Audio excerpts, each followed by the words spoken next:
They told you to trust your feelings. They told you to be authentic. They told you clarity would come if you just waited. And yet, what do you have? Overwhelm, indecision, a mind drowning in borrowed thoughts. Here's the brutal truth. You are not thinking. You are being thought for. But what if you could flip the game? What if you could cut through the noise, leash your emotions, and see the battlefield with predator's eyes? That's exactly what this video is about. Because Machiavelli did not write The Prince to comfort the weak.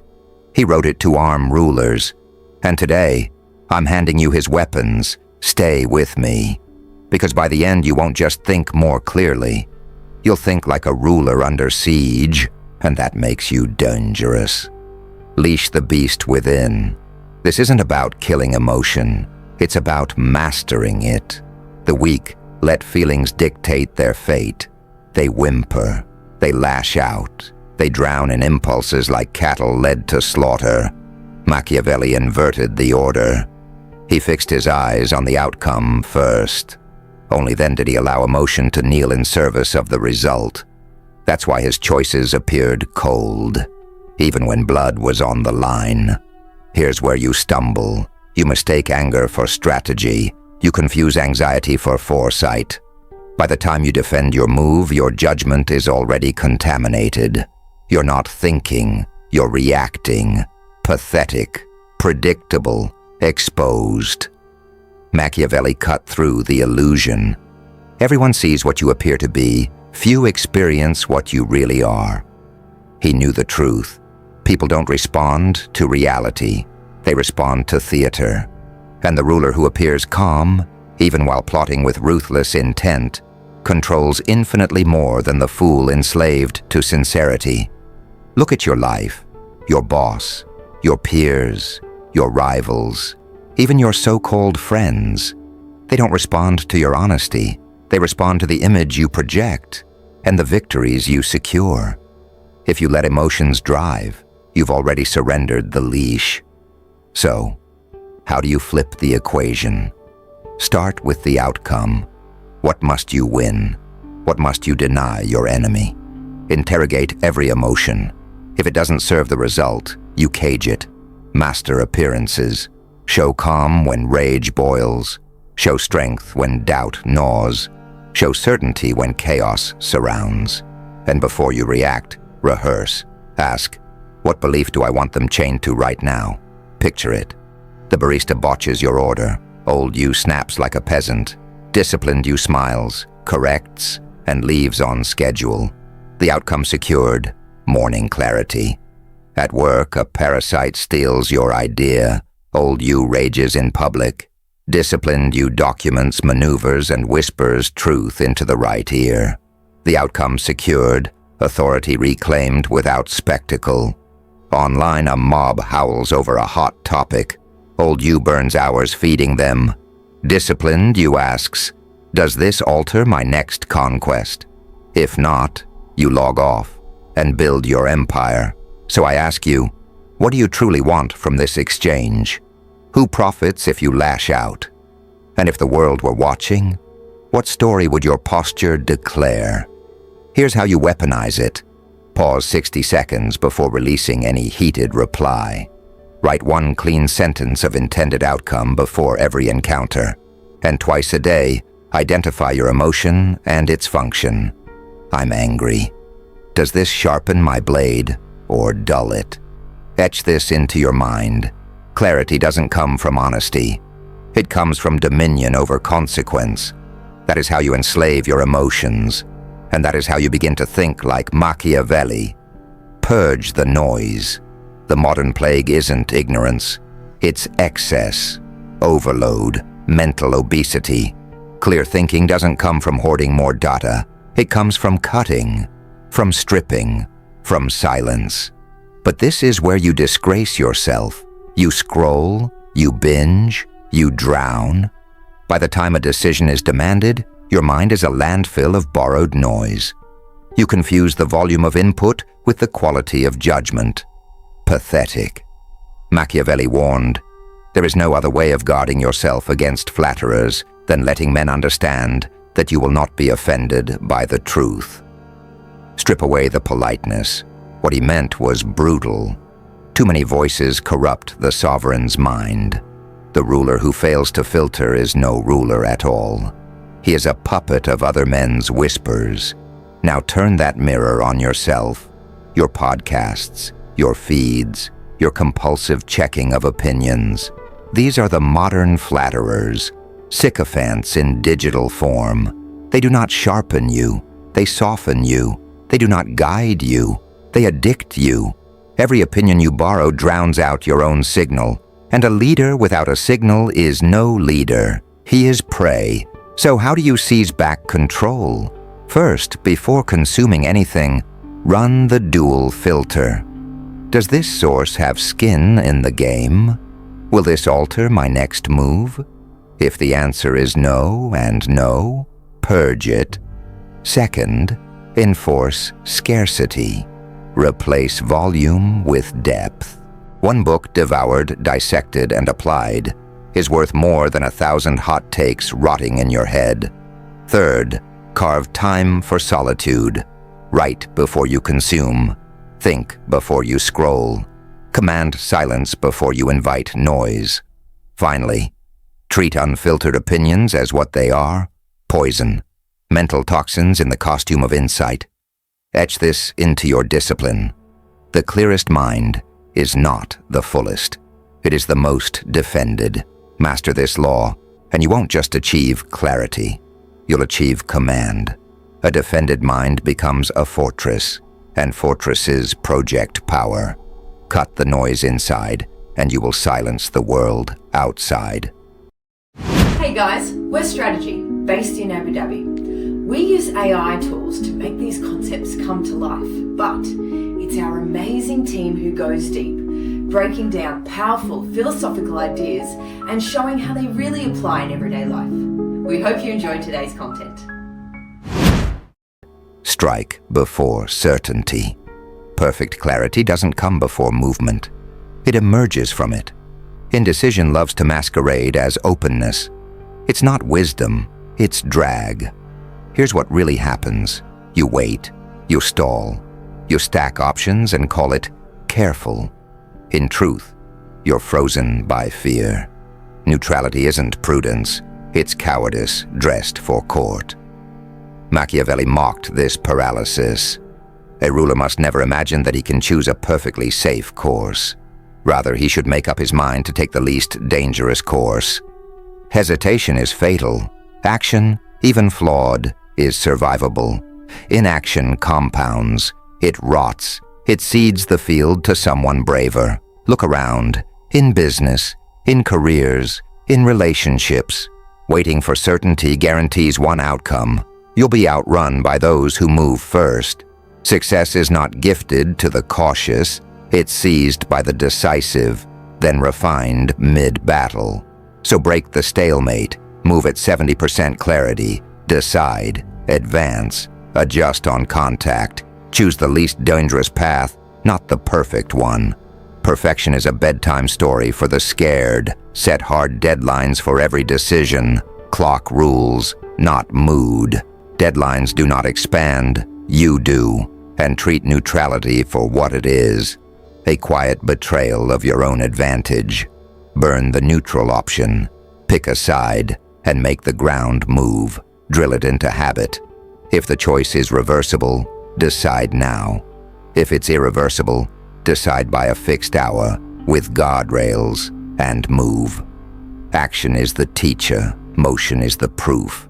Remember, clarity is earned by stepping forward, not by standing still. Master this and the world bends. Move first and you dictate terms. Your tempo becomes their prison. Rivals react to you. Rooms reorient around you. Markets, teams, and lovers calibrate to your direction.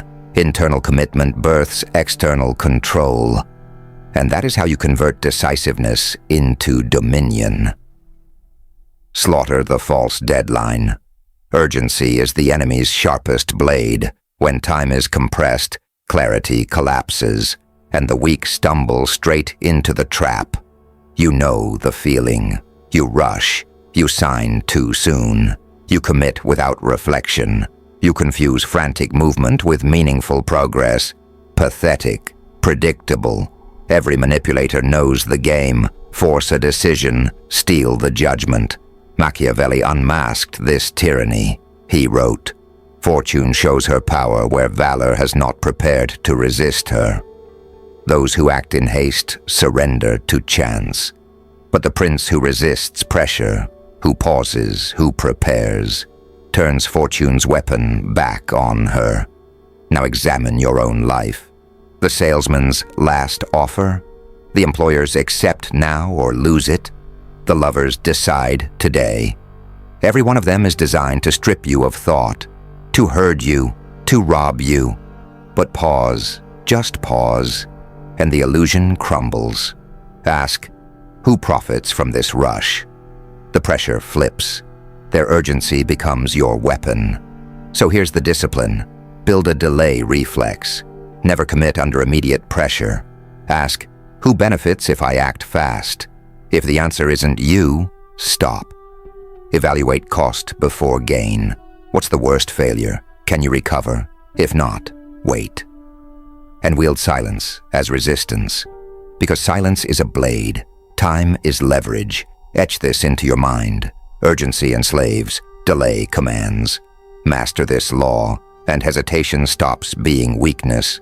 It becomes power. The one who controls the clock controls the field. Patience forces rivals into mistakes. Calm calculation turns aggressors into clowns.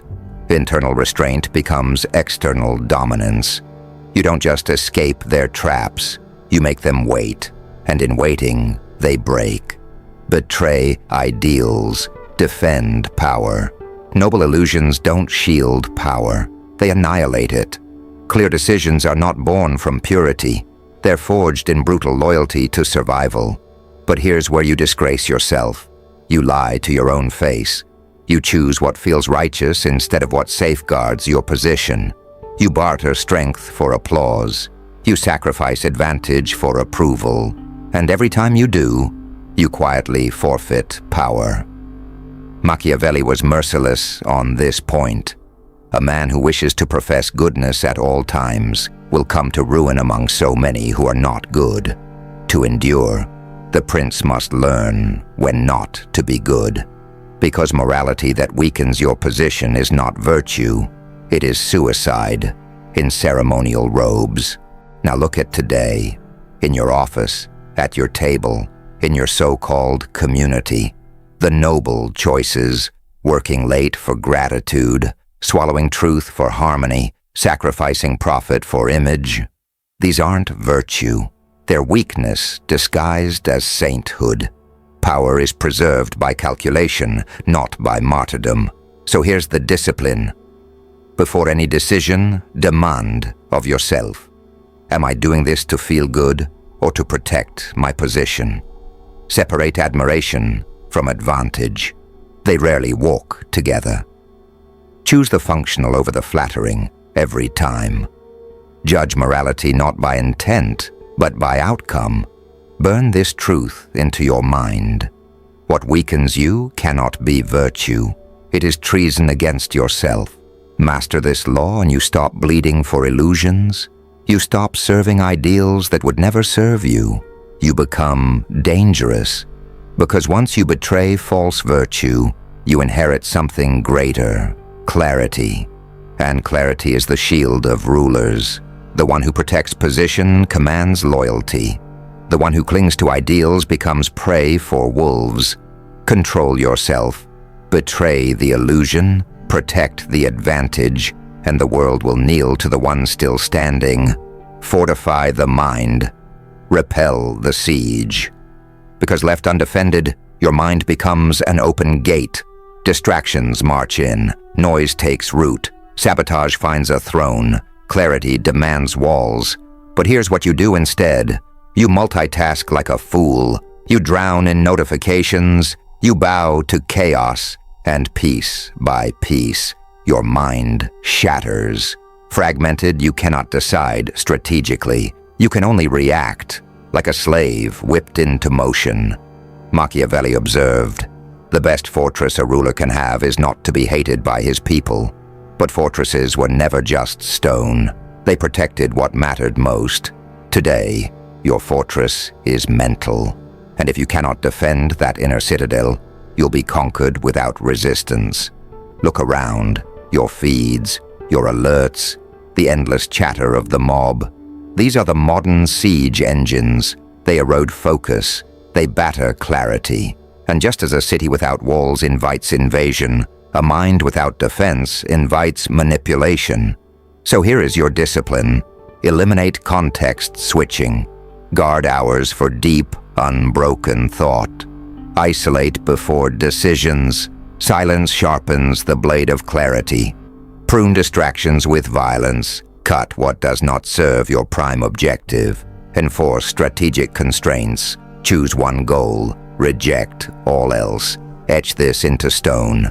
Without walls, your mind is not yours. It is occupied territory. But master this law, and the opposite becomes true.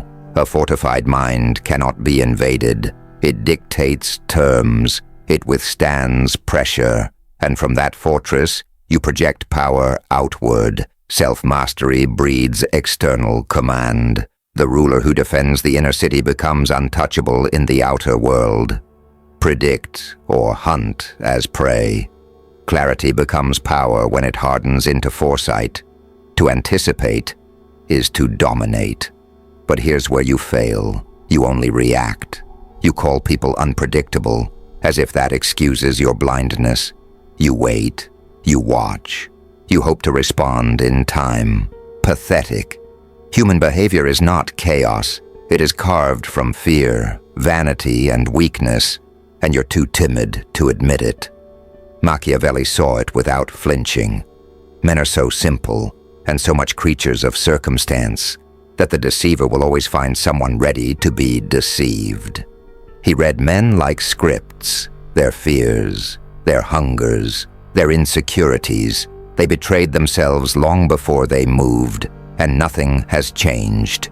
Your colleagues, your rivals, your lovers, all of them more predictable than they appear. Map the engine. Fear of loss, thirst for status, hunger for validation. And their next act stops being mystery. It becomes certainty. So here's how you weaponize foresight. Before any negotiation, ask, what do they fear I might do? Track their motives. Ego, insecurity, ambition. These are the true engines of choice. Run simulations. If you were them, cornered, pressured, desperate, what would you do? And then move. Don't just react to their steps. Position yourself as the hidden driver, the hand behind the curtain, the architect of their choices. Burn this into your mind. The one who anticipates commands, the one who reacts obeys, and when you master this law, something shifts.